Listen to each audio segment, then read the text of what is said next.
हम लोग क्या करते हैं, सिंपल एक फोल्डर बनाते हैं। तो प्रोग्रामिंग में पैकेज एक फोल्डर को कहते हैं, और उस पैकेज के अंदर क्या रखते हैं, आप अपने मॉड्यूल्स को रखते हैं। फायदा क्या होगा? पहला फायदा इजी मैनेजमेंट होगा। दूसरा फायदा नेमिंग कॉन्फ्लिक्ट से आप बच सकते हैं। देखते हैं, मैंने क्या करा, राइट क्लिक करा, न्यू फोल्डर बनाया, इसका नाम कर दिया माई पैक 1। इसके अंदर कोई भी एक पाइथन का प्रोग्राम बना दिया। मान लीजिए इसके अंदर फंक्शन बना दिया, और इस फंक्शन का नाम कर दिया वही मल्टीप्लाई। 2 नंबर का ये मल्टीप्लाई कर रहा था।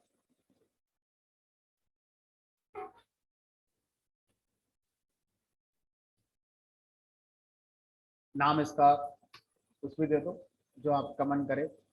मान लो इसका नाम आपने M1 दे दिया, कुछ भी दे दो। ये मॉड्यूल बनाया, और इस मॉड्यूल को बनाकर आपने रख दिया एक पैकेज के अंदर, जिस पैकेज का नाम है माई पैक 1। अब मैं इस मॉड्यूल को इंपोर्ट करना चाहता हूं जो मैंने पैकेज में रखा हुआ है।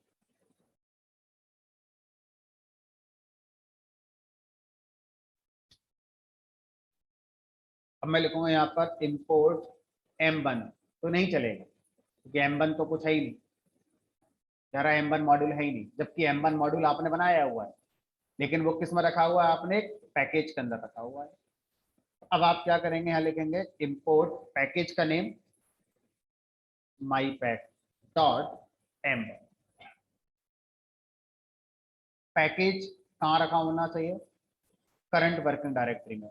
जिस डायरेक्टरी में ये प्रोग्राम बन रहा है उसी डायरेक्टरी में पैकेज होना चाहिए। ऐसा नहीं होना चाहिए कि जो पैकेज है उठाकर आप कहीं और डाल देंगे।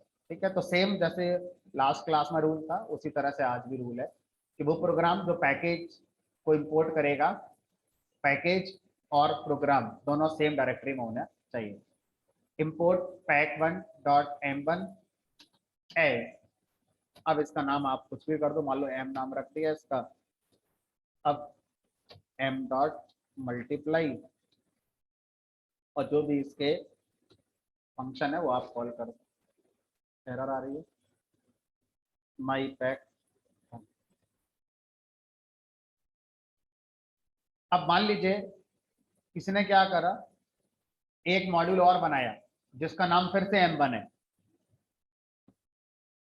लेकिन अब मैं उसको दूसरे पैकेज में रखूंगा माई पैक। और इसके अंदर जो M1 है, मान लीजिए जिसने बनाया उसने 3 नंबर को मल्टीप्लाई करने के लिए बनाया। अब आप क्या करेंगे, अब आप अपने प्रोग्राम में अगर 2 नंबर को मल्टीप्लाई करना चाहते हैं तो पैक 1 का M1 मॉड्यूल इंपोर्ट करिए, उसमें मल्टीप्लाई 2 का है। और अगर आप 3 वाला करना चाहते हैं तो आप पैक 2 का M1 मॉड्यूल इंपोर्ट करिए, और इसका नाम बदल दीजिए, मान लो इसका नाम M1 और इसका नाम M2 का। M1 तो ये चलेगा, M2 2 3। तो जब आपके पास नेमिंग कॉन्फ्लिक्ट का कोई भी ऐसा प्रॉब्लम आए जिसमें 2 मॉड्यूल का नाम सेम हो गया है, तो आप उन्हें 2 अलग अलग पैकेज में रखकर इस नेमिंग कॉन्फ्लिक्ट को सॉल्व कर सकते हैं। या अगर आपके पास नेमिंग कॉन्फ्लिक्ट का प्रॉब्लम नहीं है बट मॉड्यूल बहुत सारे हो गए हैं, तो उनको आप ग्रुप कर सकते हैं एक जगह पर, जिसको हम फिर से क्या बोलते हैं, पैकेज कहते हैं।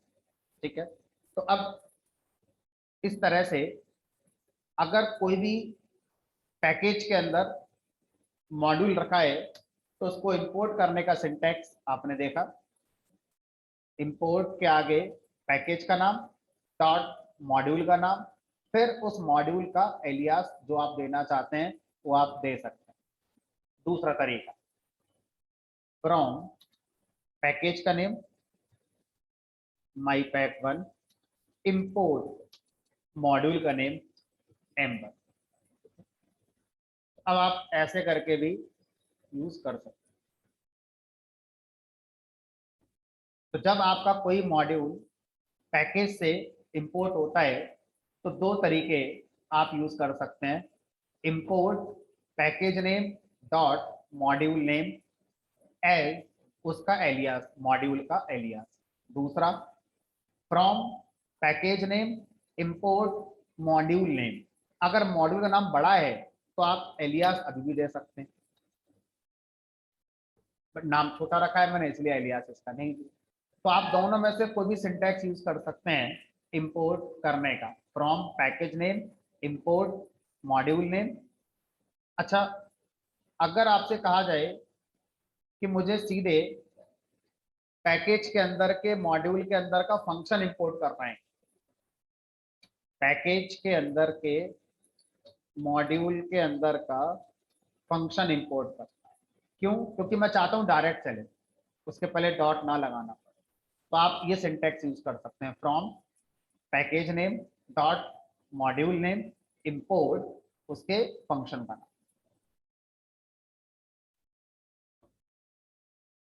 अब एक बार जरा ये समझिए कि क्या क्या हमारे पास बेस हो गए इंपोर्ट और फ्रॉम को यूज करने के। सबसे पहले मैंने आपको सिखाया था इंपोर्ट, उसके बाद क्या लिखते हैं, मॉड्यूल का नेम। ठीक है, इसी को मैं ऐसे लिख सकता हूं, इंपोर्ट मॉड्यूल एज, जो भी इसका एलियास देना चाहते हो वो दे सकते हो। फिर एक और बताया था मैंने आपको, फ्रॉम मॉड्यूल इंपोर्ट, उसका सीधा फंक्शन आप कोई इंपोर्ट कर सकते हो। मल्टीपल फंक्शन इंपोर्ट करने हैं तो कॉमा लगा के इंपोर्ट कर सकते हो। ठीक है, एक बताया था मैंने, अगर सारे फंक्शन इंपोर्ट करने हैं तो ये वाला इंपोर्ट कर सकते हो। उसके बाद अभी बताया मैंने आज, import package dot module as. तो एलियास आप देंगे नहीं देंगे वो आप पे डिपेंड करेगा।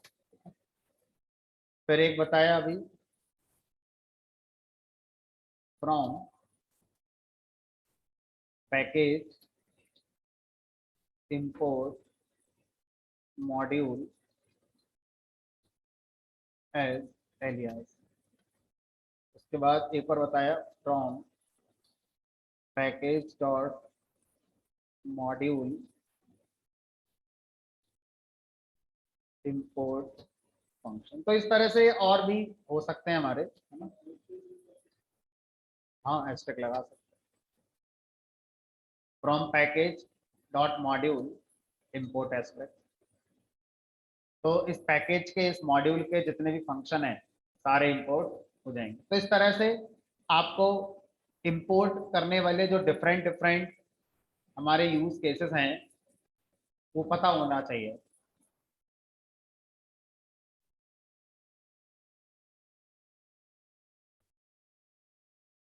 तो अब इन सबको देखकर मेरे क्वेश्चन का आंसर दो, from dot dot dot import dot dot dot fill in the blanks. यहाँ पर क्या आएगा और यहाँ पर क्या आएगा, ये सामने ऊपर आपका सब कुछ मैंने बताया रहा है। बताओ फ्रॉम के बाद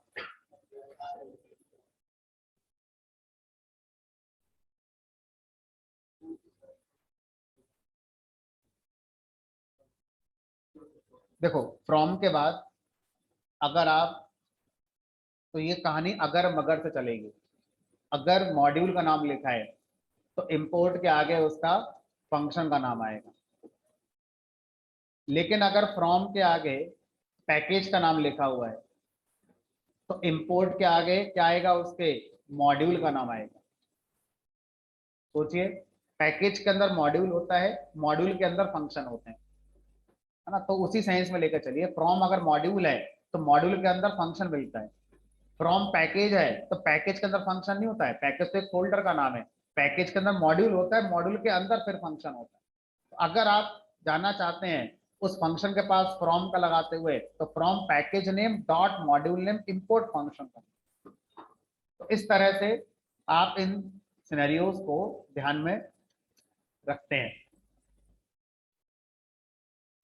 अब ये देखो, आप मुझसे पूछो कि सर जब आप इन चीजों को पढ़ रहे होंगे अपनी लाइफ में, तो क्या आपने सब पहले याद करे थे उसके बाद फिर आपने आगे बढ़े थे? तो मैं आंसर दूंगा नहीं, क्योंकि इतनी सारी चीजें मैं कहाँ तक याद रखूंगा। बट सर आपको तो याद है, आप बता रहे हो। तो मैंने इसका आंसर आपको कई बार दिया है, फिर से वही आंसर, प्रैक्टिस इतनी कर ली है कि वो चीजें अपने आप याद हो जाए। दो ही तरीके हैं, पहला है पहले रट लो, फिर उसे कोड में इस्तेमाल करो।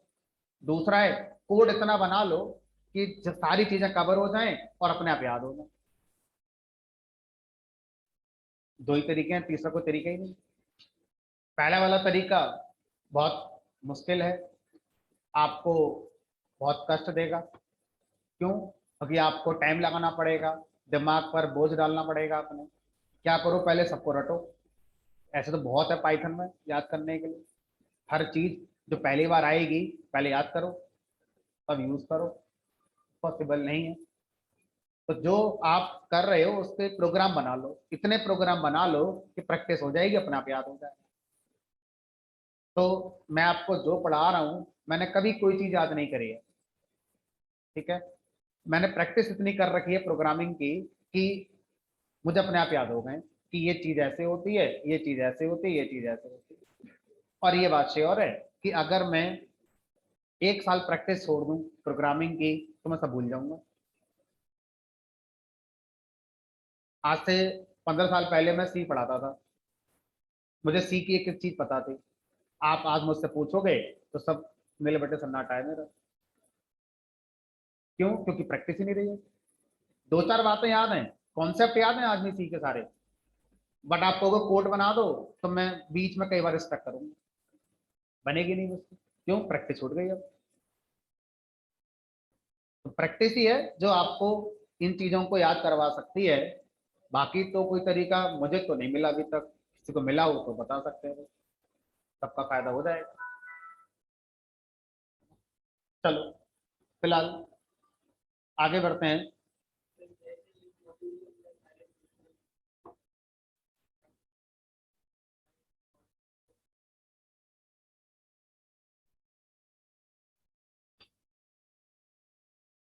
जैसे हम एक मॉड्यूल के अंदर के सारे फंक्शन इंपोर्ट कर सकते हैं, क्या हम एक पैकेज के सारे मॉड्यूल को इंपोर्ट कर सकते हैं एक साथ?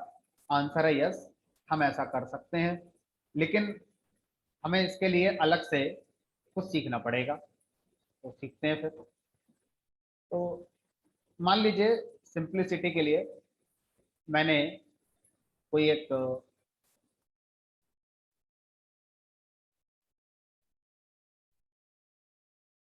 पैकेज बनाया, सिंपली इसका नाम माई पैक कर दिया, ठीक है? और इसके अंदर मैं सिंपली कुछ फंक्शंस बना देता हूँ जो कुछ भी आर्गुमेंट वगैरह नहीं मांगेंगे।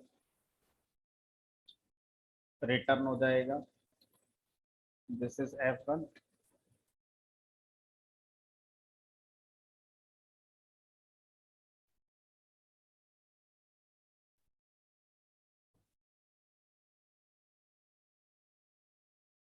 तो मैंने एक पैकेज बनाया और इस पैकेज के अंदर मैंने चार मॉड्यूल बना दिए, और अभी मैं चारों का नाम अंदर फंक्शन का नाम बदलने जा रहा हूँ।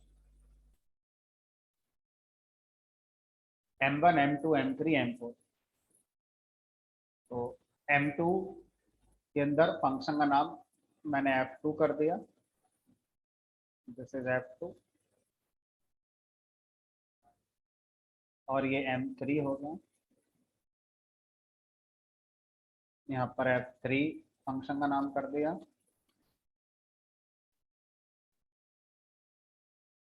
और ये F4,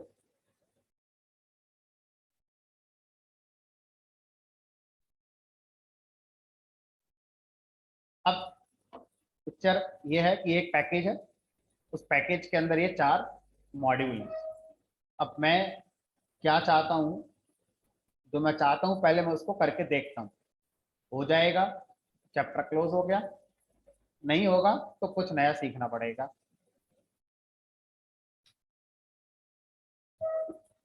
तो मैं लिखा यहाँ पर फ्रॉम, पैकेज का नाम my pack, import asterisk, from my pack import asterisk. उसके बाद फिर मैं ये मान के चलता हूँ, ऐसा करने से जितने मॉड्यूल थे M1 M2 M3 M4 सारे इंपोर्ट हो गए। तो चला कर देखते हैं, अगर M1 इंपोर्ट हो गया होगा तो M1 डॉट उसका जो फंक्शन है F1 वो हम चला पाएंगे। ऐसे ही M2 का भी F2 चला पाएंगे, ऐसे बाकी भी चल जाएंगे। अगर ये चले गए तो मना कर रहा है M1 इज नॉट डिफाइंड। इसका मतलब ये हुआ कि अगर मैं यहाँ पे ऐसे लिखूंगा M1 तो चल जाएगा, लेकिन अब M2 नहीं चलेगा, तो फिर कॉमा लगाकर M2 ऐसे लिख सकते हैं। ठीक है, अब आप कह रहे हो कि सर ऐसे M3 भी लिखवाओगे आप, M4 भी लिखवाओगे, ऐसे करके M5 भी लिखवाओगे, मान लो इसमें कई मॉड्यूल्स थे, तो ये शॉर्टकट हम जो सोच रहे थे फिलहाल तो नहीं चला। अब चलेगा कैसे वो सीख। तो वास्तव में जब हम पैकेज पर आते हैं तो पैकेज के साथ एस्ट्रिक्ट की डेफिनेशन अवेलेबल नहीं है, हमें एस्ट्रिक्ट का मीनिंग बताना पड़ेगा। एस्ट्रिक्ट का मीनिंग पैकेज के साथ हमें बताना पड़ता है। कैसे? पैकेज के अंदर जाएंगे और पैकेज के अंदर जाके एक स्पेशल फाइल बनाएंगे, उस स्पेशल फाइल का जो नाम होगा वो होगा अंडरस्कोर इनिट INIT .py। तो अगर हम इंपोर्ट पैकेज के साथ करते हैं और उसमें एस्ट्रिक्ट का यूज कर रहे हैं, तो एस्ट्रिक्ट का मीनिंग हम बताते हैं कि क्या होगा, और बताने के लिए हम एक स्पेशल पाइथन फाइल बनाते हैं। स्पेशल क्यों है? क्योंकि इसका नाम हमारी पसंद का नहीं होगा, इसका नाम फिक्स लैंग्वेज की तरफ से अंडरस्कोर इनिट .py होगा। अब इस फाइल में आपको लिखना होगा एस्ट्रिक्ट की डेफिनेशन। तो एस्ट्रिक्ट की डेफिनेशन देने के लिए एक स्पेशल वेरिएबल आप यहाँ यूज करते हैं, underscore all underscore is equal. तो जब कभी पैकेज पर एस्ट्रिक्ट आएगा तो एस्ट्रिक्ट का मतलब होता है दिस वन, और इसका मीनिंग क्या है आप यहाँ लिस्ट के अंदर बताएंगे कि जब भी पैकेज पर एस्ट्रिक्ट लगे तो एस्ट्रिक्ट का मतलब ऑल, और ऑल का मतलब है ये मॉड्यूल्स। तो मैंने यहाँ पर उन मॉड्यूल्स के नाम लिखूंगा, लाइक M1 M2 ऐसे करके मैंने यहाँ पर इन मॉड्यूल्स के नाम लिख दिए। अब चलते हैं उधर, देखते हैं चलता है क्या। कह रहा है M1 is not defined. Error मेरे वाले प्रोग्राम में नहीं आई है, एरर आई है जो इनिट वाली फाइल थी, उस इनिट वाली फाइल में M1 M2 नहीं मिले हैं।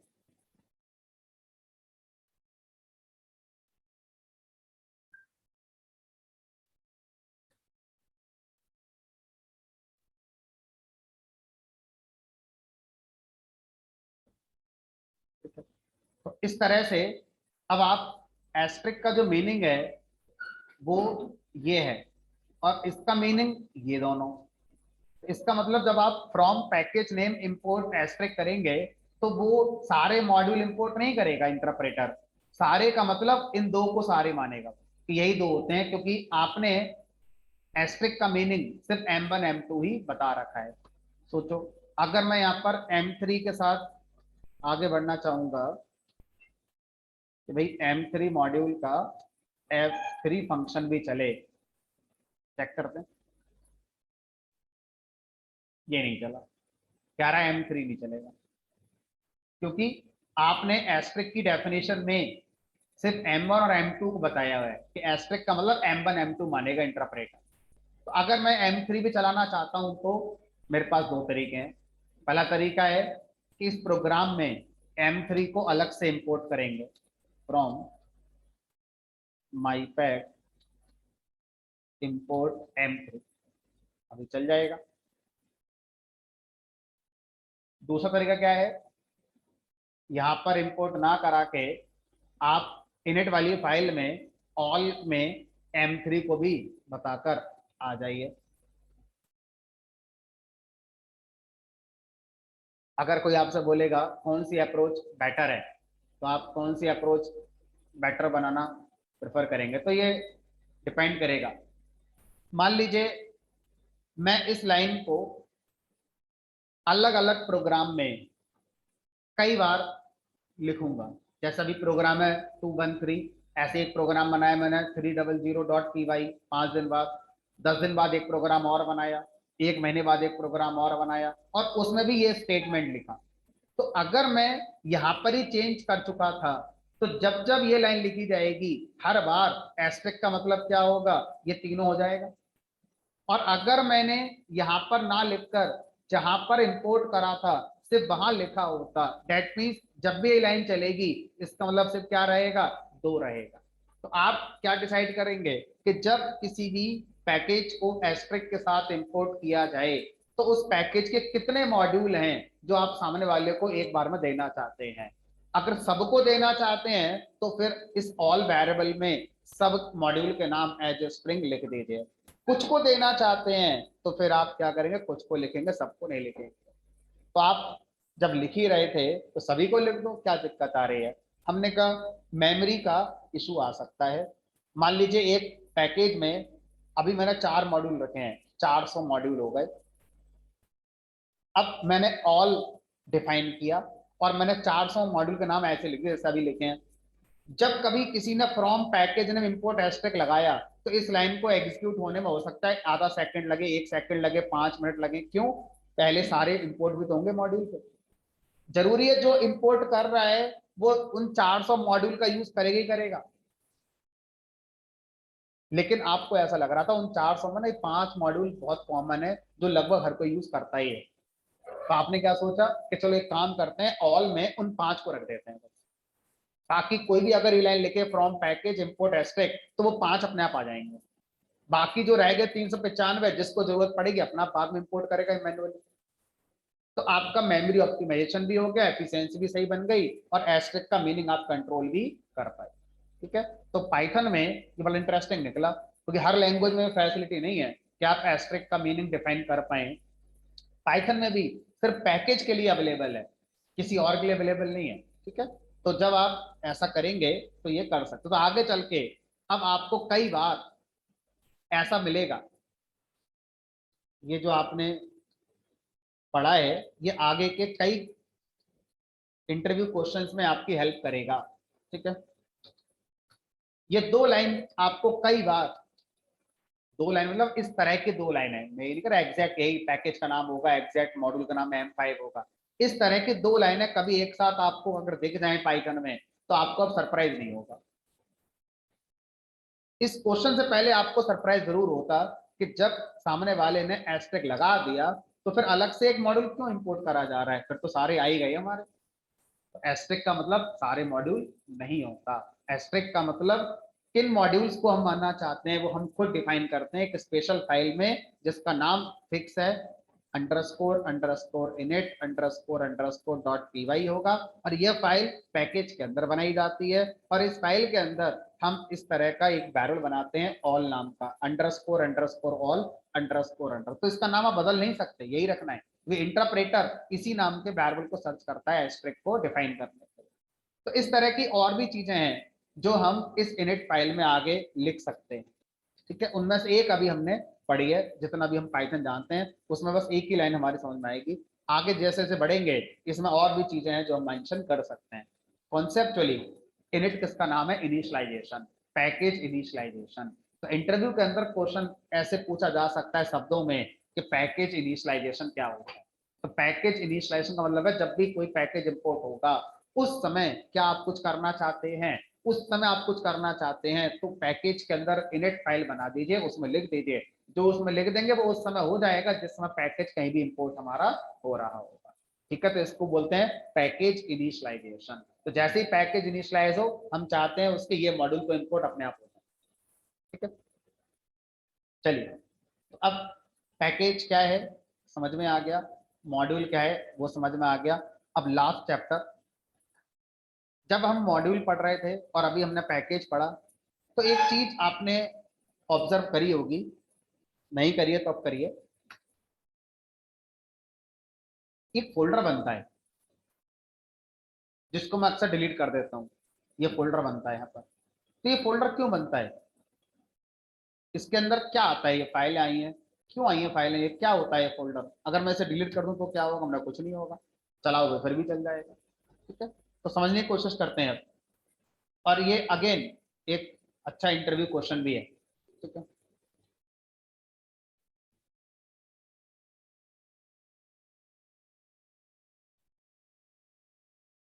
मान लीजिए ये एक मॉड्यूल है M1। ठीक है, इसको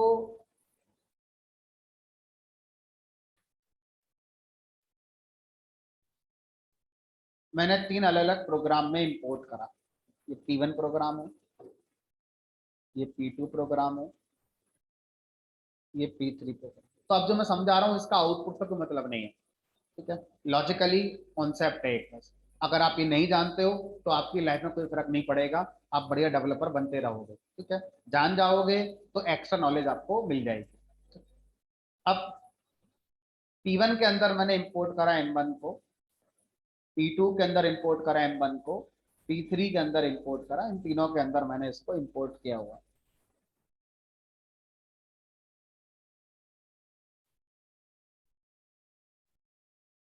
उसके बाद यहाँ भी लिख दिया। अब हमने P1 वाला प्रोग्राम इंटरप्रेटर को रन करने को दिया, इंटरप्रेटर P1 वाले प्रोग्राम को रन कराइए।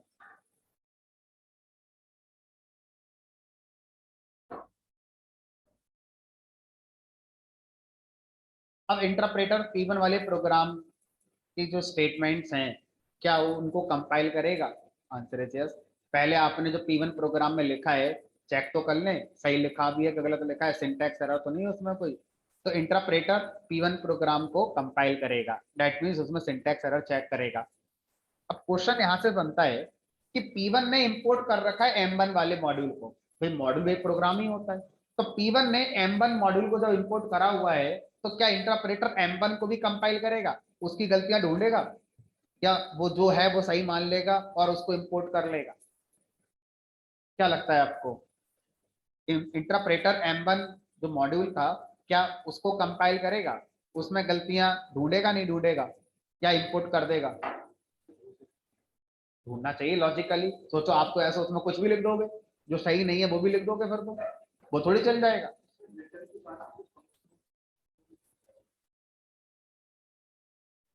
चलो फिलहाल इस पर बात करते हैं।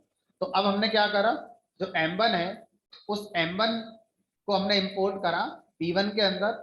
तो M1 के अंदर जो भी कोड लिखा है उसको कंपाइल किया जाएगा। ठीक है, अब इंटरप्रेटर ने अपना समय P1 को भी दिया चेक करने के लिए और M1 को भी दिया चेक करने के लिए। अब P2 प्रोग्राम हमने कहा इंटरप्रेटर से इंटरप्रेटर चलाओ, तो इंटरप्रेटर फिर से P2 प्रोग्राम को चेक करेगा सब कुछ सही लिखा है कि गलत लिखा है। अब इंटरप्रेटर ये सोच रहा है कि P2 भी इंपोर्ट कर रहा है किसको, M1 को। अब मैं क्या करूं, M1 को चेक करूं या ना करूं? वो तो करेगा चेक। ये तो हमें पता है कि अभी तो हमने M1 को इंपोर्ट करा था P1 में, जब वो चेक हो गया तो सही होगा, जब चल गया तो अब P2 में क्यों चेक कर रहा है, ये बात इंटरप्रेटर थोड़ी जानता है। उसको तो हर फाइल एक नई फाइल है। तो अगर M1 मॉड्यूल में इस तरह से सोचो, अगर P1 को दोबारा रन कराऊं तो इंटरप्रेटर P1 में फिर से चेक करेगा, M1 को फिर से चेक करेगा। P1 को अगर मैं 5 बार रन करा दूं तो 5 बार P1 को कंपाइल करेगा और 5 बार M1 को कंपाइल करेगा। P1 मैंने बनाया, मैंने बार बार उसमें कुछ बदला होगा, इसलिए बार बार मैं रन कर रहा हूं, लेकिन हर बार मॉड्यूल तो किसी और ने बनाकर मुझे दे रखा है, वो थोड़ी बदल रहा है। बट इंटरप्रेटर क्या बोलेगा, मुझे इससे क्या फर्क पड़ता है, मैं तो उसे भी कंपाइल करूंगा बार बार। तो एक मॉड्यूल एक प्रोग्राम में इंपोर्ट हो गया, अब वो प्रोग्राम जितनी बार रन होगा उतनी बार वो मॉड्यूल भी कंपाइल होगा। वो मॉड्यूल जितने प्रोग्राम में इंपोर्ट होगा, वो प्रोग्राम जब जब रन होंगे तो साथ में मॉड्यूल फिर से कंपाइल होगा। यहां से एफिशिएंसी का इशू क्रिएट होता है।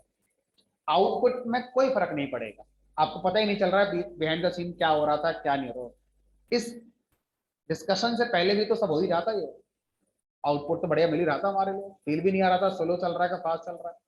क्योंकि ये जो एग्जीक्यूशन स्लो और फास्ट वाला मैटर है, ये सेकंड के कुछ हिस्सों वाला खेल है। 1 सेकंड का 10वां हिस्सा, 1 सेकंड का 50वां हिस्सा, इतने का डिफरेंस आ रहा होगा, बस इससे ज्यादा का नहीं आ रहा होगा कि हमारी आंखें देख पाए समझ पाए। ठीक है, तो अब सोचो हम इसको भी कम करना चाहते हैं। जब एक बार एक मॉड्यूल एक पैकेज में इंपोर्ट हो, सॉरी एक प्रोग्राम में इंपोर्ट हो गया, अब वही प्रोग्राम जब दोबारा चले तो प्रोग्राम कंपाइल हो लेकिन मॉड्यूल नहीं होना चाहिए। वो मॉड्यूल कहीं और इंपोर्ट हो तो वो प्रोग्राम तो कंपाइल हो बट वो मॉड्यूल नहीं होना चाहिए। इंटरप्रेटर क्या करता है, जब पहली बार ये मॉड्यूल कहीं भी इंपोर्ट हुआ था तो इसका कंपाइल्ड कोड बनाकर सेव कर लेता है। इसका जो कंपाइल्ड कोड है जिसको हम बाइट कोड कहते हैं, इसका कंपाइल्ड कोड बनाया और बनाकर सेव कर लेता है। और वो कहाँ सेव करता है, एक फोल्डर के अंदर, और उसका नाम वही है जो हम ढूंढ रहे हैं, पाई। पाई कैसे नाम से एक फोल्डर बनता है और इस फोल्डर के अंदर मॉड्यूल का कंपाइल्ड कोड रख दिया जाता है। अब होता क्या है, ये प्रोग्राम P1 वाला नेक्स्ट टाइम रन हुआ तो अब इंटरप्रेटर क्या करता है, इंपोर्ट M1। तो M1 का वो क्या ढूंढेगा, पहले कंपाइल्ड कोड ढूंढेगा, अगर वो मिल गया तो उसको चलाएगा, अगर वो नहीं मिला तो फिर जो आपका M1 का मेन सोर्स कोड था फिर उसको ढूंढेगा, फिर उसको कंपाइल करेगा, तब इंपोर्ट कर पाएगा। तो इस तरह से इंटरप्रेटर किसी भी मॉड्यूल का फर्स्ट टाइम जब इंपोर्ट होता है तो उसका जो कंपाइलेशन करता है, तो कंपाइलेशन के बाद जो कोड जनरेट होता है उसको सेव कर देता है, सो डैट नेक्स्ट टाइम जब वो मॉड्यूल उसी प्रोग्राम में या किसी प्रोग्राम में इंपोर्ट हो तो इंटरप्रेटर वक्त को बचा पाए और कंपाइल्ड कोड को ही हम हर प्रोग्राम में इंपोर्ट कर पाएंगे। अगर ये नहीं मिला, अगर मैंने ये डिलीट कर दिया तो फिर से सोर्स कोड हमारा कंपाइल होगा, तो कहीं ना कहीं टाइम हमारा ज्यादा लगेगा। तो इसका मतलब क्या हुआ, अगर मैंने कोई मॉड्यूल बनाया तो मैं आपको उस मॉड्यूल का .py फाइल भी दे सकता हूं या जो कंपाइल्ड फाइल होती है .pyc वो भी आपको दे सकता हूं। अगर मैं आपको .py फाइल दूंगा तो फर्स्ट टाइम आपका इंटरप्रेटर उसका कंपाइलेशन करके रख लेगा, सो डैट आप नेक्स्ट टाइम जब चलाएंगे कहीं इंपोर्ट करके उसे तो थोड़ा समय बचेगा, लेकिन पहली बार तो लगेगा। लेकिन अगर मैं ही आपको सीधा पीवाईसी फाइल दे देता तो आप अपने प्रोग्राम को जब फर्स्ट टाइम इंपोर्ट करके इस वाले प्रोग्राम को चलाते तो आपका एफिशिएंसी बेटर ही आता पहली बार में। क्यों, क्योंकि मैंने आपको सीधे क्या दे रखा है, कंपाइल्ड कोड दे रखा है। तो बिहाइंड द सीन क्या हुआ, बिहाइंड द सीन यही खेल हुआ, जब आपने अपने मॉड्यूल को इंपोर्ट करा पहली बार, चाहे वो पैकेज में रखा था चाहे पैकेज के बिना था, तो इंटरनली क्या हुआ, एक फोल्डर बन गया हमारा इस तरह से पाई कैचे वाला, और इसके अंदर वो सारे प्रोग्राम आ गए जो कभी इंपोर्ट हमारे हुए थे। M1 भी आपने इंपोर्ट करा, M2 भी करा, M3 भी करा है, ये सब क्या है, कंपाइल्ड पाइथन फाइल, ये क्या है, सब बाइट कोड है। जो भी मॉड्यूल्स बने हमारे, ये जब जब पहली पहली बार इंपोर्ट हुए होंगे तो उनका बाइट कोड हमारा ये आ गया। ठीक है, इसीलिए ध्यान से सोचना, इसीलिए जब हम प्रोग्राम में इंपोर्ट स्टेटमेंट लगाते हैं तो कभी ये नहीं लिखते कि m5.py है या .pyc है, हम तो बस नाम लिखकर छोड़ देते हैं, जबकि इसका पूरा नाम तो .py था, m5.py की तो ये पाइथन फाइल ही है। हम क्यों नहीं लगाते? कोई इंटरप्रेटर कह रहा है आप क्यों लगा रहे हो सकता है मैं इसका बाइट को ढूंढ लूं, काम फास्ट हो जाएगा। अगर मैं लगा दूंगा PYC तो हमेशा इंटरप्रेटर इसका बाइट को ढूंढेगा, नहीं मिला तो फिर एरर आ जाएगी। तो आप छोड़ दो, अपने आप देखेगा इंटरप्रेटर कि M5 का क्या अवेलेबल है, फर्स्ट प्रियोरिटी पे बाइट कोड नहीं मिलेगा तो फिर आपका सोर्स कोड। ठीक है, चलिए, तो क्यों पाई कैचे फोल्डर बनता है वो हमारी समझ में आ। अब आगे बढ़ते हैं। तो अभी हमने जो पढ़ा उसको मैं थोड़ा सा कंक्लूड कर रहा हूँ। ठीक है, हमने पढ़ा हमारे पास बहुत सारे मॉड्यूल्स हैं। जब बहुत सारे मॉड्यूल को मैं कलेक्ट करता हूं,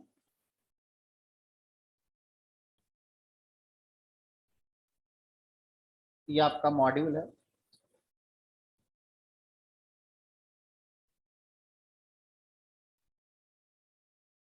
ऐसे मॉड्यूल जो एक जैसे फीचर को रिप्रेजेंट कर रहे थे उनको उठाकर एक ग्रुप में जब आप रखते हैं तो उस ग्रुप को हम क्या बोलते हैं, पैकेज। तो इस तरह से सर पैकेज कई सारे हो सकते हैं, हमने कहा इस तरह से पैकेज आपके कई सारे हो सकते हैं, क्यों नहीं? बहुत सारे पैकेज का भी अगर मैं ग्रुप बना दूं, बहुत सारे पैकेज का भी अगर मैं ग्रुप बना दूं तो उसे बोलते हैं फ्रेमवर्क। ये क्या है हमारे पास, फ्रेमवर्क। तो कोई आपसे बोले कि सर मुझे पाइथन में ना ये वाला काम करना है लेकिन मैं इसका कोड नहीं लिखना चाहता, तो कैसे करें? तो मैं आपसे क्या बोलूंगा, हो सकता है इस काम को करने का कोई मॉड्यूल आता हो, आप उस मॉड्यूल को ढूंढिए, अपने कंप्यूटर पर लाइए, इंपोर्ट करिए और अपना काम कर लीजिए। मैं आपसे क्या कह सकता हूँ, हो सकता है इस काम को करने का कोई पैकेज आता हो, उस पैकेज को ढूंढिए, उसके अंदर का कौन सा मॉड्यूल है उसे ढूंढिए, उस मॉड्यूल के अंदर कौन सा फंक्शन है जो एक्चुअल काम करेगा उसे ढूंढो और काम करो।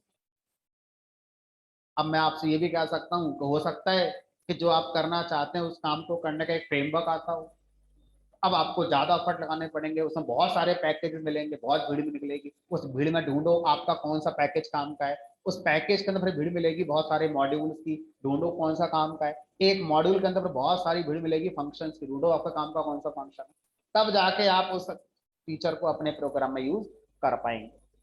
तो सर एक काम करना, हर चीज मॉड्यूल दे देते हैं, आसान सस्ती रहेगी। हमने कहा नहीं, ऐसा नहीं है। बनाने वाले ने जब बहुत सारी चीजें बनाई तो वो हो सकता है उनको पैकेज में रखकर देना चाहेगा, और बनाने वाले ने इस तरह के बहुत सारे पैकेजेस बना दिए तो वो फिर आपको उन सबको रैप करके किसमें देगा, एक फ्रेमवर्क में देगा। अब फ्रेमवर्क प्रोग्राम का पार्ट नहीं है, पैकेज प्रोग्राम का पार्ट है, यानी कि अगर कोई मॉड्यूल पैकेज में रखा है तो आपका इंपोर्ट स्टेटमेंट बदलता है, लेकिन अगर बहुत सारे पैकेज फ्रेमवर्क में रखे हैं तो फ्रेमवर्क प्रोग्राम में मेंशन नहीं होता। ऐसा नहीं है कि इंपोर्ट फ्रेमवर्क का नेम डॉट पैकेज का नेम डॉट मॉड्यूल, ऐसा नहीं होता। प्रोग्राम में इंपोर्ट स्टेटमेंट हमेशा पैकेज से ही शुरू होता है। तो फ्रेमवर्क एक बंडल का नाम है। Framework is like zip file, जैसे बहुत सारे पैकेज को उठाकर मैंने जिप कर दिया, उस जिप फाइल को हम फ्रेमवर्क कह सकते हैं। तो फ्रेमवर्क का प्रोग्राम के सेंटेंस में कहीं नाम नहीं आता, प्रोग्राम में नाम आता है पैकेज का, पैकेज के बाद मॉड्यूल का, मॉड्यूल के बाद उसके फंक्शन। तो फ्रेमवर्क एक बंडल टर्म को कहते हैं। अब आप में से काफी लोग जब पाइथन पढ़ लेंगे तो आपका वेब डेवलपमेंट का कोर्स होगा। तो वेब डेवलपमेंट मतलब वेबसाइट बनाना, कैसे पाइथन का यूज करके वेबसाइट बनाई जा सकती है, लाइक अमेजन, फ्लिपकार्ट, है ना, इस तरह की वेबसाइट है, कोई भी वेबसाइट कैसे बनाई जाती है। तो अब ऐसा करने के लिए आपको कुछ ना कुछ पाइथन की तरफ से हेल्प चाहिए होगी, ताकि सारा कोड खुद ही ना लिखना पड़े आपको। ठीक है, तो ऐसा करने के लिए पाइथन के अंदर एक कॉन्सेप्ट आता है जिसका नाम है जेंगो।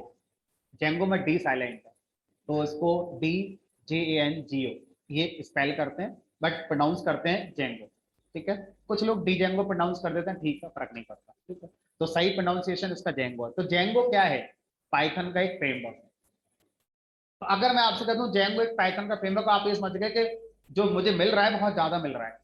इसके अंदर बहुत सारे पैकेजेस निकलेंगे, पैकेज के अंदर बहुत सारे मॉड्यूल निकलेंगे, मॉड्यूल के अंदर फिर बहुत सारे फंक्शन निकलेंगे। यानी कि जेंगो फ्रेमवर्क पढ़ने में आपको हो सकता है 2 महीने लग जाए। अगर मैं आपसे कोई एक मॉड्यूल पढ़ो, एक मॉड्यूल पढ़ने में हो सकता है 2 घंटे लगे। बस एक मॉड्यूल में 4 से 8 10 12 15 20 फंक्शन हो खत्म। मैं आपसे कहूँ एक पैकेज पढ़ो, तब आपका टाइम लगेगा, 4 5 दिन लग जाएंगे। हो सकता है एक पैकेज में कई सारे मॉड्यूल हो, फिर हर मॉड्यूल कई सारे फंक्शन पढ़ो। मैं आपसे कहूँ, मैं तो आपको फ्रेमवर्क दे रहा हूँ, फिर आप बोलोगे सर 2 4 महीने लग जाएंगे इसको पढ़ने में। क्यों? क्योंकि फ्रेमवर्क मतलब ज्यादा है ना। तो अगर हम साइज को लेकर बात करें तो फ्रेमवर्क मतलब ज्यादा, पैकेज मतलब कम, मॉड्यूल थोड़ा और कम, फंक्शन एक, फंक्शन एक स्पेसिफिक कोड हो गया फंक्शन। ठीक है, तो जेंगो अपने आप में एक लैंग्वेज का नाम नहीं है। जेंगो कौन है? अपने आप में एक फ्रेमवर्क का नाम है। इसी तरह से आप बोलोगे कि सर मुझे क्या करना है, मुझे एआई का कुछ कोड बनाना है, तो अब आप क्या चाहोगे? सर एआई का कोई पैकेज मिल जाए, कोई मॉड्यूल मिल जाए, कोई फ्रेमवर्क मिल जाए, कुछ भी मिल जाए, मैं तो अपना यूज कर ही लूंगा। तो मैंने आपसे कहा एआई का फ्रेमवर्क आता है, तो आप समझ गए कि 2 4 महीने लगेंगे इसको पूरा करने में। अगर मैं कह दूं नहीं एआई का तो एक छोटा सा मॉड्यूल, आप बोलोगे इसमें क्या है, 2 4 घंटे लगेंगे बस, खत्म। समझ में आ रही है बात? किस साइंस में आप चीजों को समझेंगे। तो अगर मैं आपको कहूं कि सर मुझे कुछ भी रेडीमेड मिलेगा, या तो वो मॉड्यूल मिलेगा, या वो पैकेज मिलेगा, या वो फ्रेमवर्क मिलेगा, मेरे लिए तो वो रेडीमेड हो गया। बस कितना होगा वो इन नामों से पता चल जाएगा कि कितना होगा वो जो मुझे मिल रहा है। ठीक है, तो अगर मैं इन सबको एक सिंगल वर्ड देना चाहूं तो एक सिंगल वर्ड क्या दे सकते हैं? लाइब्रेरी। तो लाइब्रेरी का मतलब क्या होता है? Any piece of readymade code, कुछ भी जो रेडीमेड है उसे क्या बोलते हैं? लाइब्रेरी कहते हैं। It can be A module, it can be A package और ए फ्रेमवर्क। मॉड्यूल से नीचे कुछ नहीं आ सकता। आप बोलो सर एक फंक्शन दे दो, फंक्शन नहीं दे सकता। दी जाती है फाइल, और फंक्शन जिस फाइल में सेव होता है उसी फाइल को पाइथन प्रोग्राम या मॉड्यूल कहते हैं। तो सबसे मिनिमम यूनिट लाइब्रेरी में अगर कोई है तो वो क्या है? मॉड्यूल। बहुत सारे मॉड्यूल को कलेक्टिवली एक फोल्डर में रखकर दे दो तो वो फोल्डर को पैकेज कहते हैं। मैंने आपको लाइब्रेरी दी है, वो एक पैकेज है। मैंने आपको एक लाइब्रेरी दी है, वो एक फ्रेमवर्क है। ठीक है, तो लाइब्रेरी का मतलब इन तीनों में से कुछ भी हो सकता है। ठीक है, तो हम ये कह सकते हैं जेंगो एक लाइब्रेरी, हमने कहा। अभी तो कह रहे जेंगो एक फ्रेमवर्क है। आपको समझना होगा शब्द क्या होते हैं, और कौन किस शब्द को कब बोलता है, और किसका मीनिंग क्या होता है ना। तो अभी मैंने थोड़ी देर पहले बोला कि जेंगो फ्रेमवर्क है, अब मैं कह रहा हूँ जेंगो एक लाइब्रेरी है। तो फ्रेमवर्क हमारा थोड़ा स्पेसिफिक वर्ड हो गया, लाइब्रेरी एक हमारा जनरल वर्ड हो गया। लाइब्रेरी का मतलब है रेडीमेड कुछ भी मिले कहीं से, जिसमें कुछ कलेक्ट करके रख दिया गया है, उसे क्या बोलते हैं? Library. Collection of readymade things known as library. Netflix भी एक लाइब्रेरी है, यूट्यूब भी एक लाइब्रेरी है। तो लाइब्रेरी एक कॉमन वर्ड है, जो जरूरी नहीं है प्रोग्रामिंग लैंग्वेज ही यूज करेंगे, आप भी यूज कर सकते हैं। लाइब्रेरी कॉलेज भी यूज कर रहा है, कॉलेज की लाइब्रेरी। कॉलेज की लाइब्रेरी में रेडीमेड क्या है? बुक्स हैं। तो लाइब्रेरी एक कॉमन वर्ड है, जो बहुत सारे वर्ड्स को हम देने के लिए यूज कर सकते हैं। अलग अलग वर्ड ना बोलकर एक वर्ड बोलते हैं लाइब्रेरी। जेंगो एक लाइब्रेरी है, एआई की लाइब्रेरी है।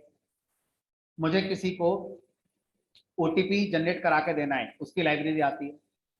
अब देखो मुझे किसी को ओटीपी जनरेट कराना है, तो इसकी जो लाइब्रेरी आएगी ये एक मॉड्यूल होगा, क्योंकि बहुत छोटा काम है ये, बहुत बड़ा काम नहीं है ये। समझ पा रहा हूं मैं क्या कह रहा हूँ?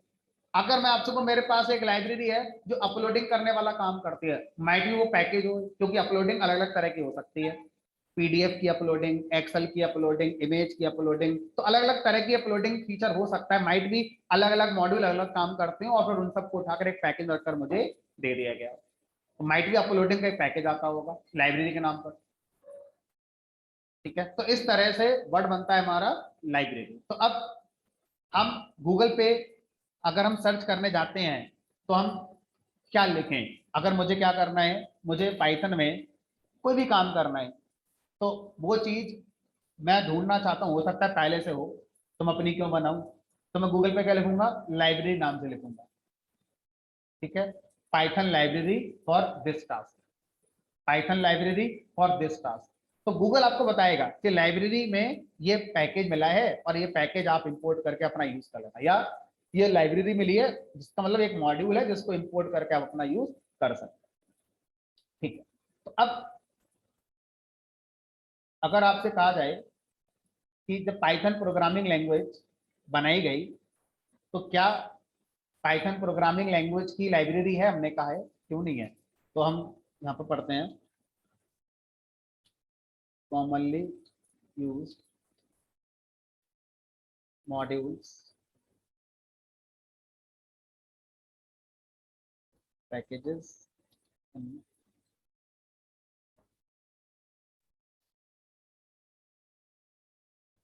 Python standard library.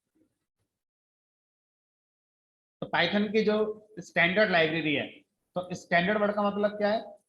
जो पाइथन सेटअप के साथ मिलती है उस लाइब्रेरी को स्टैंडर्ड लाइब्रेरी कहते हैं। ठीक है, जो पाइथन सेटअप के साथ हमें लाइब्रेरी मिली है उसको हम स्टैंडर्ड लाइब्रेरी कहते हैं। दैट मीन्स पाइथन की लाइब्रेरी में बहुत सारे मॉड्यूल्स मिले होंगे, बहुत सारे पैकेजेस मिले होंगे।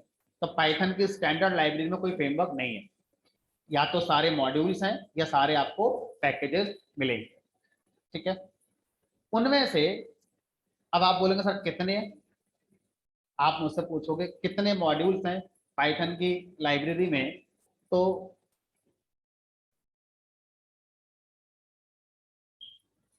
उसका मैं एक प्रोग्राम बना के दिखा सकता हूँ। तो ये कोई साइंस वाली बात नहीं है कि गिनती बताओ कितने हैं, क्योंकि ये तो हर वर्जन में बदल जाएगी गिनती आपकी। अब जैसे यहाँ पर मुझसे कहा गया सर एक प्रोग्राम बनाओ जो ये पता करेगा पाइथन में, पाइथन की लाइब्रेरी में कितने मॉड्यूल्स हैं। देखो, मैं लिखेंगे हेल्प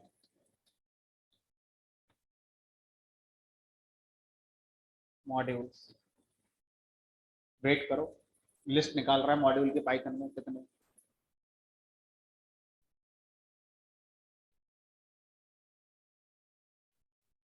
कितने मॉड्यूल हैं पाइथन की लाइब्रेरी के अंदर। अब इनमें कुछ मॉड्यूल के नाम भी होंगे और कुछ पैकेजेस भी होंगे, ऐसा नहीं है कि सारे मॉड्यूल हैं, हो सकता है इनमें से कुछ पैकेजेस हों और उनके अंदर फिर मॉड्यूल निकले। ठीक है, तो अब सर ये तो हमारे वाले प्रोग्राम को भी बता रहा, हमने क्यों नहीं बताएगा? आपके वाला प्रोग्राम क्या इंपोर्ट नहीं हो सकता कहीं भी? तो आपने जो पाइथन के प्रोग्राम बनाए हैं वो प्रोग्राम भी क्या है, वो प्रोग्राम भी ऐसे मॉड्यूल की तरह वो यूज करता है। और भी हमने कहा, और भी देखो कितने सारे हैं। PIL एक हमारा ये पैकेज होता है। ठीक है, इस तरह से तो बहुत हैं। GC एक मॉड्यूल हो गया, जेसन एक मॉड्यूल हो गया, बहुत हैं सर ये तो ऐसे। अब ये बताओ, इतने सारे मॉड्यूल हैं, हमें क्या सारे पढ़ने हैं? तो बहुत हैं सर। और एक मॉड्यूल में कितने फंक्शन होंगे पता नहीं कितने होंगे। हमने तो अपने मॉड्यूल में एक एक दो दो फंक्शन रखे थे, ऐड मल्टीप्लाई। जिन्होंने ये बनाए होंगे उन्होंने तो पता नहीं कितने कितने रखे होंगे। क्वेश्चन बहुत सारे हैं, क्या हमें सारे पढ़ने होंगे? आंसर है नो, सारे नहीं पढ़ने होंगे। अच्छा ये पूछो अपने आप से कि आप अकेले पढ़ने वाले हो, इन सबको बनाने वाला एक ही इंसान रहा होगा? आपका कोर्स टोटल 6 महीने का है, जिसमें 2.5 महीने पाइथन चलती है। 2.5 महीने में आप सारे पढ़ लोगे? बनाने वाले ने 2.5 महीने में बना दिए होंगे। 30 साल हो गए पाइथन बने हुए, 30 साल से बन रहे हैं। तो एक टीम 30 साल से इन चीजों को बना रही है, आप अकेले 2.5 महीने के कोर्स में उन्हें कैसे पढ़ सकते हो? आप उनके नाम ही पढ़ लो, बहुत बड़ी बात है। उनके अंदर क्या वो तो बहुत बड़ी बात है, सिर्फ नाम ही जान लो पहले। फिर क्या करना है?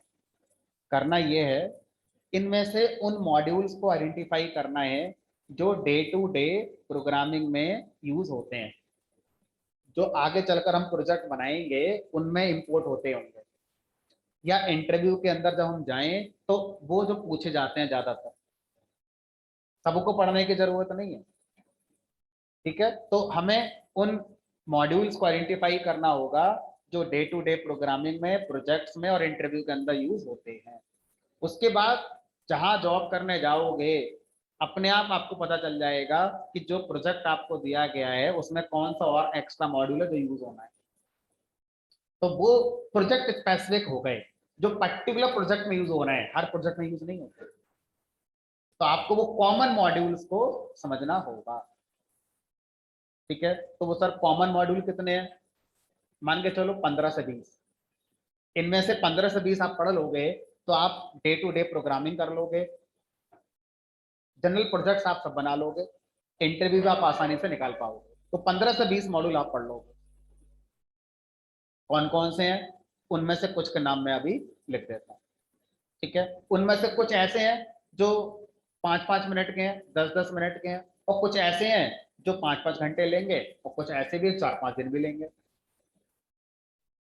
ठीक है? तो इन्हीं में से कुछ मॉड्यूल्स के नाम मैं आपको लिख रहा हूँ जो हमें कम से कम जरूर आने चाहिए, ठीक है?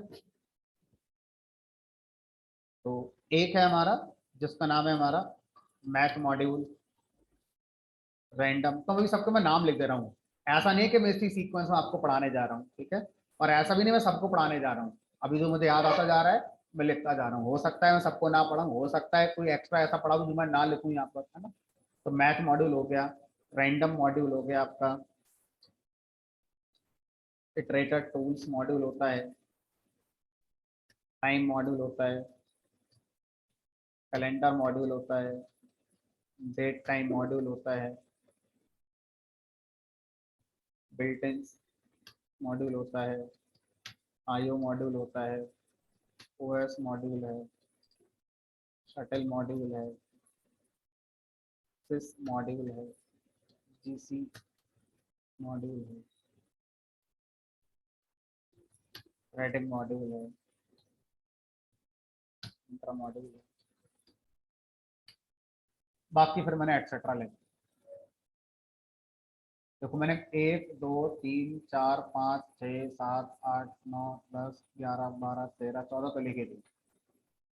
हो सकता है और भी जैसे जैसे आगे बढ़ेंगे तो हम और बीच में पढ़ लें। अब ये मॉड्यूल्स हम अपने प्रोग्राम में कैसे यूज करेंगे? हमने कहा वैसे जैसे आज तक करते आ रहे थे, ठीक है?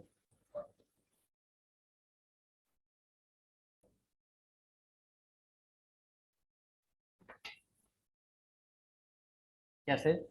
इंपोर्ट, और इंपोर्ट के बाद क्या लिखोगे?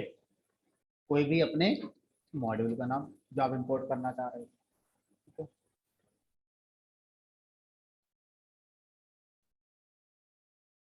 ठीक है, तो इस तरह से हम क्या कर सकते हैं, इंपोर्ट किसी भी मॉड्यूल को पाइथन की लाइब्रेरी से कर सकते हैं।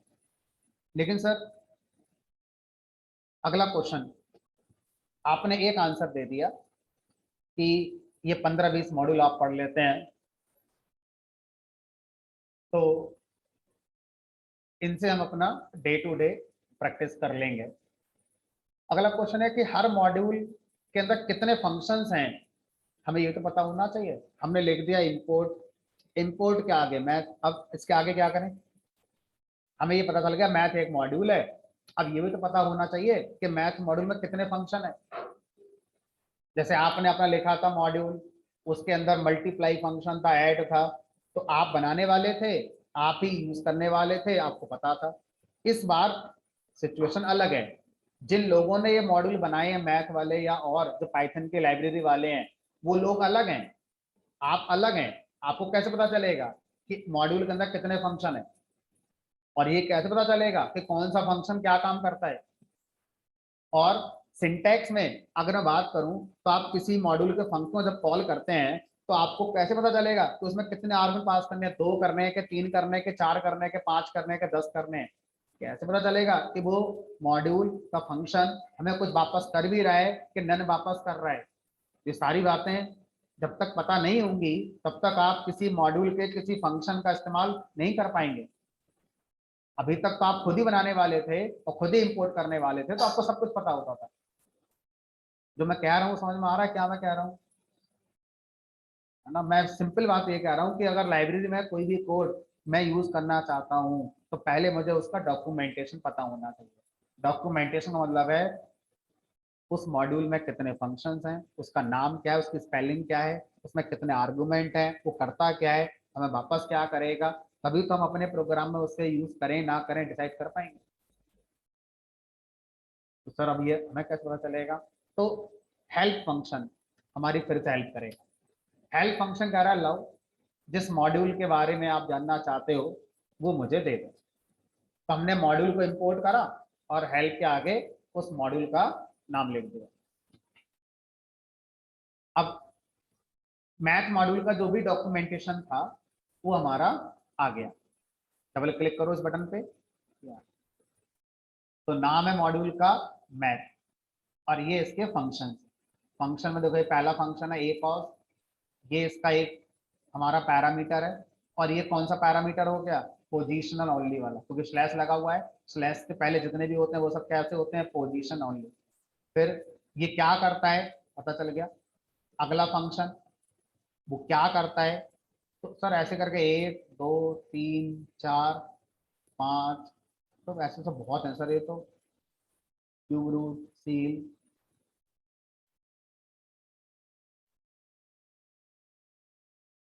लमसम अगर मैं बात करूं तो लगभग 30 35 फंक्शन है इस मॉड्यूल के अंदर।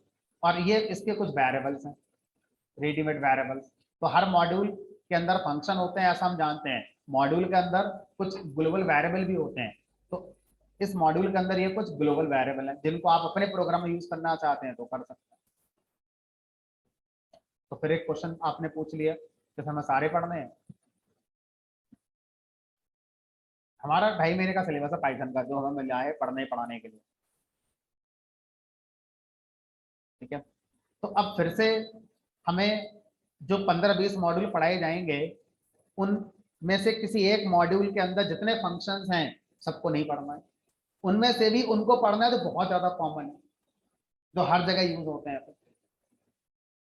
अभी अगला क्वेश्चन फिर आ गया, कैसे पता चलेगा कि कौन ज्यादा कॉमन यूज होता है? तो उसके लिए देखो, आपको उसके लिए एक ऐसे सोर्स की जरूरत पड़ेगी जो आगे तक देखकर आ चुका है, जिससे आपको ये पता चल जाएगा कि इनमें से कौन है जो आगे तक काम में आते हैं। अगर आप ऐसा इंसान को ढूंढ लेते हैं तो आपका वक्त बचेगा। नहीं तो आपको अभी नहीं पता, बिल्कुल नहीं पता कि कौन सा मेरे काम का होगा, आगे जाकर कौन सा नहीं होगा। आप तो पढ़ोगे ही, और ऐसा करते करते आप समय हो सकता है वेस्ट कर रहे हो, क्योंकि हो सकता है जो आप पढ़ रहे हो वो आगे काम ज्यादा ना आता हो। इससे अच्छा आप उस टाइम पर कुछ और पढ़ लेते। तो ऐसे सोर्सेज में मैं हो गया आपके लिए। मुझे पता है आगे जब प्रोजेक्ट बनेंगे तो उनमें इनमें से कौन से का ज्यादा यूज होता है, इंटरव्यूज में कौन सी चीजें ज्यादा पूछी जाती हैं।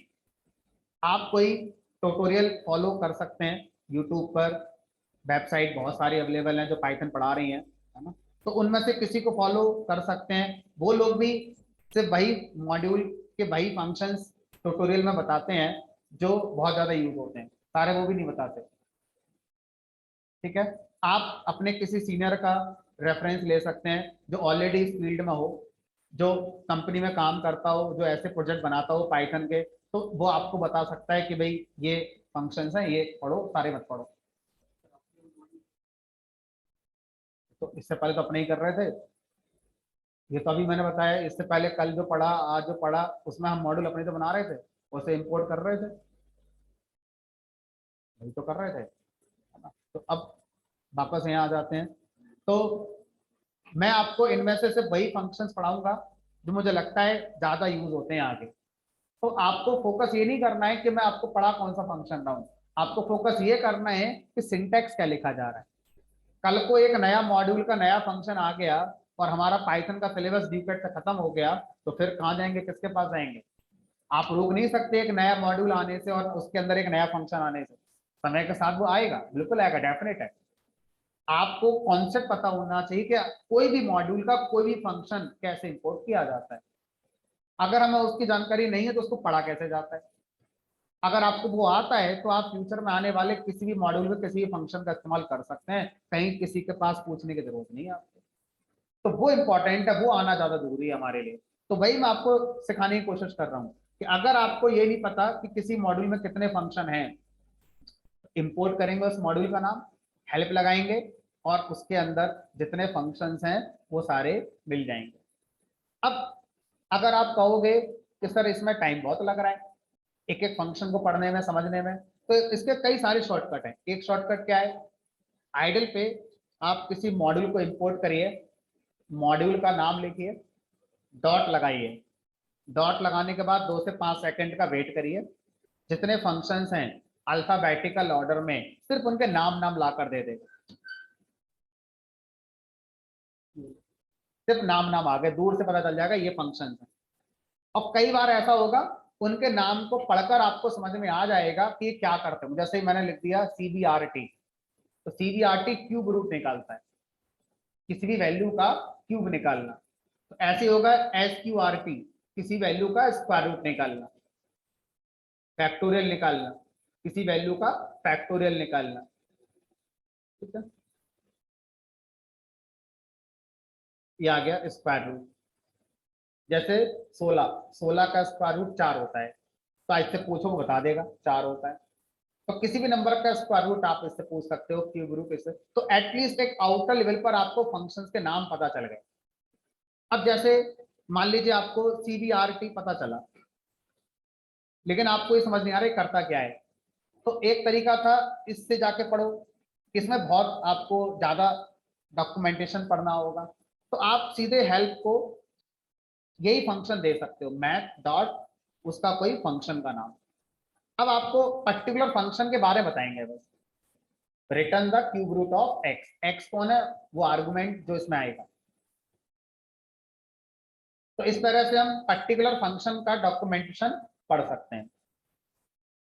ये हमें पढ़ना सीखना होगा, क्योंकि जितना मैं पढ़ा दूंगा उससे आपकी जिंदगी कटेगी नहीं, कुछ ना कुछ नया आता ही रहेगा। तो आपको खुद से ये सब आना जरूर चाहिए, पढ़ने की आदत डालनी होगी, जो कि हमारी ना के बराबर हो चुकी है।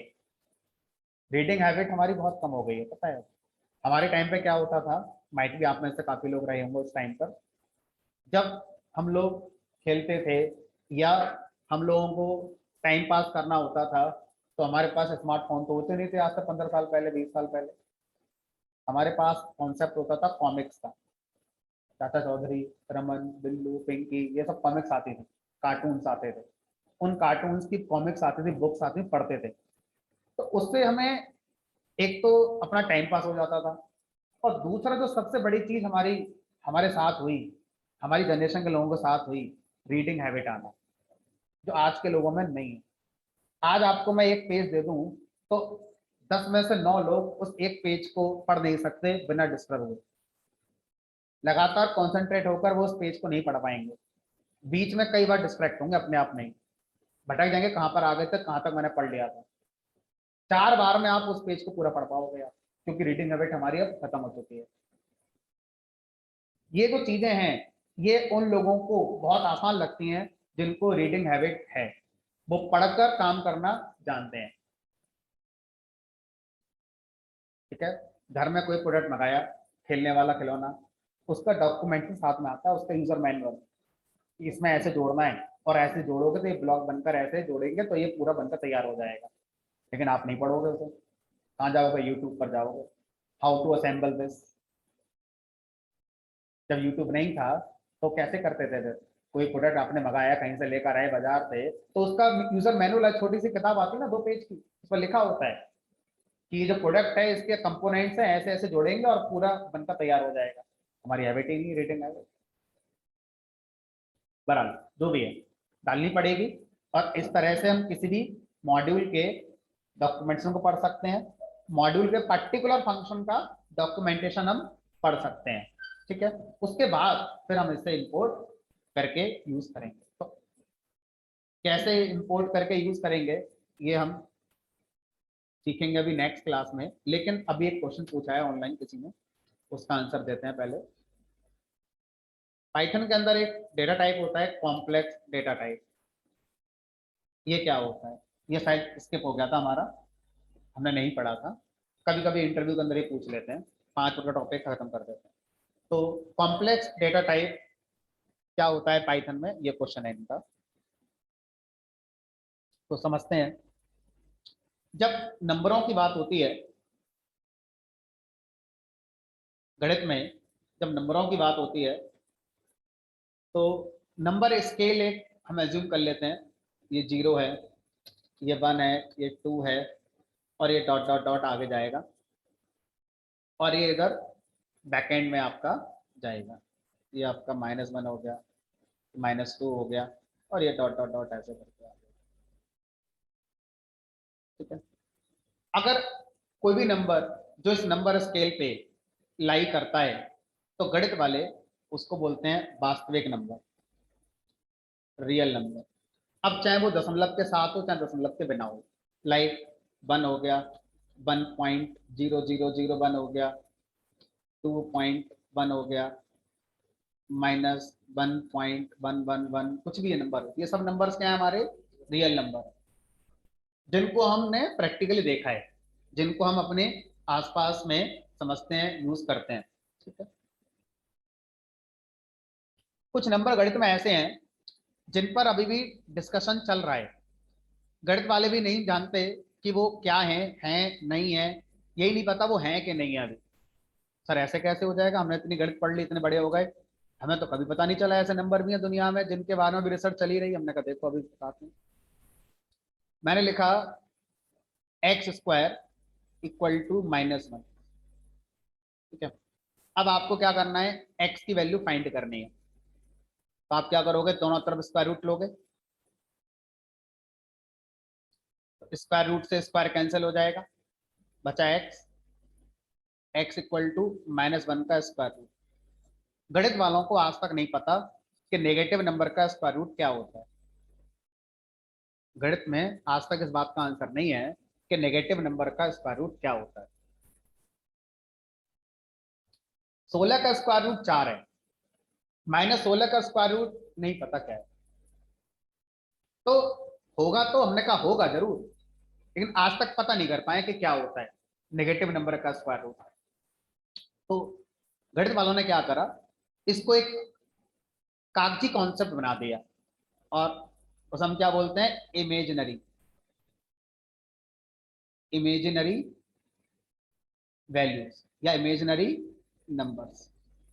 तो दो तरह के नंबर्स होते हैं, रियल नंबर और इमेजिनरी नंबर, वास्तविक नंबर और काल्पनिक नंबर। काल्पनिक नंबर जो हमने माना हुआ है नहीं कहीं भी। ठीक है, बहुत सी प्रोग्रामिंग लैंग्वेज ऐसी हैं जो इसको फोकस ही नहीं करती कि जो चीज है ही नहीं उसको क्या दिखाना।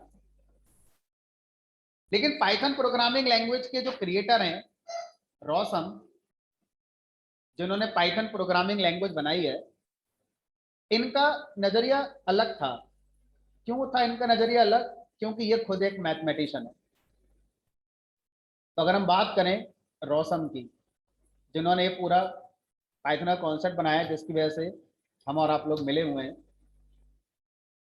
इन्होंने अपना पोस्ट ग्रेजुएशन मैथमेटिक्स में किया हुआ है, ये मास्टर्स हैं, है ना। इन्होंने अपना जो पीजी किया है वो मैथ्स में किया है।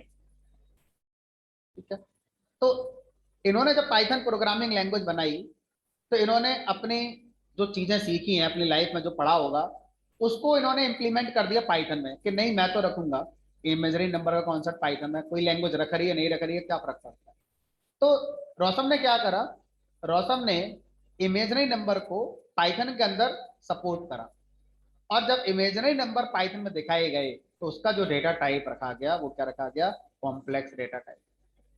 तो पाइथन में अगर कोई भी नंबर इमेजनरी आप दिखाना चाहते हैं तो कैसे दिखाएंगे, उसका एक स्टैंडर्ड फॉर्मेट है वो है a प्लस बी जे। इस फॉर्मेट में आप क्या लिखते हैं, कॉम्प्लेक्स डेटा टाइप की वैल्यू को लिखते हैं, जहां पर a आपका रियल नंबर है और ये आपका इमेजिनरी पार्ट होता है। ये रियल पार्ट है, ये आपका इमेजिनरी पार्ट है, जिसमें बी आपका कोई एक रियल नंबर हो सकता है, लाइक इंटीजर या फ्लोट। एग्जांपल मैं लिखा x equal to 10 plus 5j। अब अगर मैं टाइप पूछूं इससे, टाइप ऑफ x क्या आएगा, कॉम्प्लेक्स टाइप आएगा। अगर सर मैं ए वाले पार्ट को 0 कर दूं तो भी ये कॉम्प्लेक्स नंबर हो गया, वो 0 हो गया, माना तो जाएगा ही। तो सर मैं नहीं लिखूं तो हमने कहा वो आपकी मर्जी है, नहीं लिखना चाहते तो इंटरनली अज्यूम करेगा यही ए प्लस बीजे फॉर्मेट, जिसमें ए पार्ट आपने क्या मान लिया है, 0 मान लिया है, आएगा बी कॉम्प्लेक्स। सर ये जे हटा दें तो अब तो इंटीजर है, ये लगा दें तो अब ये कॉम्प्लेक्स है। तो कॉम्प्लेक्स डेटा टाइप का प्रोग्रामिंग में सिंटैक्स है कि किसी भी नंबर को जब इस फॉर्मेट में लिखते हैं तो वो आपका कॉम्प्लेक्स टाइप का आएगा, जिसमें ये 0 हो सकता है। अब अगर आप कहो सर जे क्यों लगाया, जे इंटरप्रेटर को इन्फॉर्म करता है कि ये एक इमेजिनरी पार्ट है। तो सर इमेजिनरी पार्ट को तो आई से लिखना चाहिए था, वैसे आई इमेजिनरी की स्पेलिंग शुरू होती है आई से, तो आई लगाते ज्यादा सही रहता। हमने कहा चलो करके देख लेते हैं, एरर आ गई। और जब इसी को हमने जे से इंप्लीमेंट किया तो ये चल रहा है। सर केस नहीं होगा, देखो मर्जी नहीं है, इंटरप्रेटर को बताना पड़ेगा। इंटरप्रेटर को बता चुके हैं जे को कि अगर कोई भी नंबर जे सफिक्स के साथ आता है तो वो इमेजिनरी पार्ट हमारा कंसीडर होगा, उसके अलावा कोई सफिक्स लगा दो एरर आएगी। तो किसी भी नंबर में आप सिर्फ जे लेटर का सफिक्स लगा सकते हैं, लोअर वाला या अपर वाला, दोनों चलेंगे, इसके अलावा कोई भी सफिक्स आप नहीं लगा सकते। आई को नहीं लगाया, उसका आंसर नॉन टेक्निकल है। जो टीम पाइथन बना रही थी उस टीम में कुछ लोग ऐसे थे जो इलेक्ट्रॉनिक बैकग्राउंड के थे, और इलेक्ट्रॉनिक्स बैकग्राउंड में आई का मतलब होता है करंट। जैसे कभी आपने सुना होगा बी बराबर आई आर, ओम का नियम होता है। तो आई का मतलब जनरली अगर हम इलेक्ट्रॉनिक्स की फील्ड में ज्यादा काम करते हैं तो आई का मतलब करंट मानते हैं। तो पाइथन में इलेक्ट्रॉनिक्स के लिए सर्किट डिजाइनिंग, फ्लिप फ्लॉप के लिए कोडिंग, सेमीकंडक्टर की कोडिंग करने के कॉन्सेप्ट भी होते हैं। तो आप पाइथन में सेमीकंडक्टर कोडिंग कर सकते हैं, सर्किट डिजाइनिंग कर सकते हैं। तो वहां पर अगर कोई प्रोग्रामर पाइथन का कोड लिख रहा है और वहां पर इमेजिनरी नंबर आई से दिखाए गए तो वो कंफ्यूज हो जाएगा कि आई को मैं करंट कंसीडर करूं या आई को मैं इमेजिनरी नंबर कंसीडर करूं। तो उस स्पेसिफिक प्रोग्रामर के कंफ्यूजन को हटाने के लिए उस टीम ने क्या करा, आई के जगह नेक्स्ट लेटर क्या ले लिया, जे ले लिया। तो अब सबको ये बात पढ़नी पड़ रही है, जबकि ये सिर्फ सोचा गया था उन लोगों के लिए जो इलेक्ट्रॉनिक्स फील्ड के लिए होंगे और वो प्रोग्रामिंग करेंगे, उनको फायदा होगा। हमें ये एक बोझ लगेगा कि क्यों कर दिया जे, इससे तो आई सही था। तो अब जो बात कर देगी पाइथन में वो सबको माननी पड़ेगी। ऐसा तो है नहीं कि भाई आप इस फील्ड के हैं तो आप ये कर लेना, आप उस फील्ड के हैं तो आप वो कर लेना। एक जनरलाइज कॉन्सेप्ट है जो बनाकर दे दिया गया है। अब आपको कॉम्प्लेक्स की अर्थमेटिक भी आनी चाहिए फिर। जैसे अब मैं ज्यादा नहीं जाऊंगा आगे क्योंकि फिर ये गणित का कॉन्सेप्ट हमारा आ जाएगा, हम में से काफी लोगों में बहुत ज्यादा अच्छा गणित नहीं होगा कॉम्प्लेक्स को लेकर। जैसे अगर मैं आपसे कहूं मेरे पास दो कॉम्प्लेक्स नंबर हैं, 2 + 5j, ये पहला कॉम्प्लेक्स नंबर है, मुझे इसकी मल्टीप्लाई करनी है 4 + 3j से। अब इसका सॉल्यूशन कैसे आएगा, हमने कहा इसका सॉल्यूशन आएगा, देखो 2 की गुणा 4 से करो, 2 चौक 8 हो गए, ठीक है। फिर 2 की गुणा +3j कितना हो गया, 3 दूनी 6j प्लस 5 चौक 20j प्लस 5 तियां 15 जे स्क्वायर। अब ये हो गया 8 प्लस 20 और 6 26 जे। गणित कहती है I square equal to -1। I square की वैल्यू होती है -1, यानी कि दो इमेजिनरी नंबर की मल्टीप्लाई अगर कर दी जाए तो -1 आती है। गणित में ये प्रूफ हो चुका है। तो जे स्क्वायर की जगह पर मैं क्या लिख दूं, यहाँ पर अपना -1 रख दूं, तो ये हमारा पूरा क्या हो जाएगा, -15 हो जाएगा, क्योंकि जे स्क्वायर की जगह आ जाएगा -1 आ जाएगा। तो अब इसे सॉल्व करोगे तो 8 - 15 कितना हो गया हमारा, -7 प्लस 26। ये इसका कुछ आना चाहिए। ये बात हमें पता होनी चाहिए कि भाई कॉम्प्लेक्स की मल्टीप्लीकेशन जब होती है तो दो इमेजिनरी नंबर का स्क्वायर -1 होता है। और भी होते हैं रूल जो कॉम्प्लेक्स के लिए बनाए गए होंगे, तो वो हमें आते हैं तो हम सारे ऑपरेशन कर सकते हैं, मल्टीप्लाई एडिशन डिवीजन जो भी हैं। और नहीं आते हैं तो एक आइडिया मिल गया कि कॉम्प्लेक्स डेटा टाइप पाइथन में लाया गया था ए प्लस बीजे फॉर्मेट को दिखाने के लिए, जिसमें ए रियल पार्ट होगा और सेकंड पार्ट हमारा इमेजिनरी होगा। अगर हम रियल पार्ट को जीरो कर भी दें तो भी सिर्फ हम इमेजिनरी पार्ट को कॉम्प्लेक्स डेटा टाइप से दिखा सकते हैं। डे टू डे प्रोग्रामिंग में इसका कोई यूज नहीं है, आज तक हम पढ़ते आए हैं, कभी इसका जिक्र नहीं हुआ, ना कभी जरूरत पड़ेगी। पर आज आखिरी क्लास होगी, दोबारा कभी इसकी जरूरत ही नहीं पड़ेगी। पूरे 6 महीने के कोर्स में दोबारा कभी नहीं पढ़ोगे इसका। बहुत स्पेसिफिक कोडिंग के लिए इसका यूज होता है। ठीक है, चलिए बाकी मंडे को मिलेंगे। मंडे को एक बार मैं आपको जो मॉड्यूल्स मैंने आपको बताए नाम, उनको मैं आपको यूज करना सिखाऊंगा।